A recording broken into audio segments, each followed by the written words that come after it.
मजलिस इत्तेहादुल मुस्लिमीन की औरंगाबाद यूनिट की जानिब से ठेले वालों, गाड़ी वालों और फेरी वालों के दरमियान मास्क, सैनिटाइज़र तकसीम किए जा रहे हैं।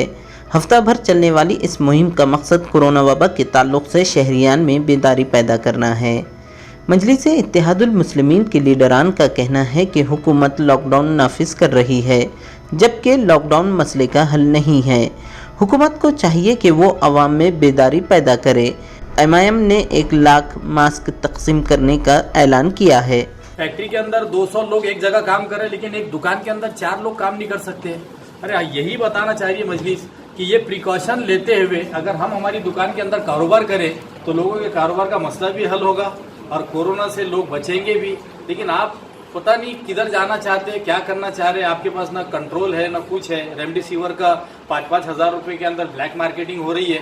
अब गवर्नमेंट होश में आई। मजलिस इत्तेहादुल मुस्लिमीन की सिटी यूनिट ने यह फैसला किया है कि औरंगाबाद में तकरीबन 1 लाख से जायद मास्क तकसीम करेंगे, 3000 से जायद सैनिटाइजर की बोतल, 3000 से जायद जो है तो हैंड ग्लव्स हम तकसीम करेंगे इंशाल्लाह। और लोगों में बेदारी पैदा हो, इसके लिए हमने बाज़ाब्ता पोस्टर्स लॉन्च किए हैं। इन पोस्टर्स के जरिए हम लोगों तक पहुंचेंगे और कोरोना से कैसे बचा जाए इस सिलसिले में उन्हें रहनुमाई करेंगे।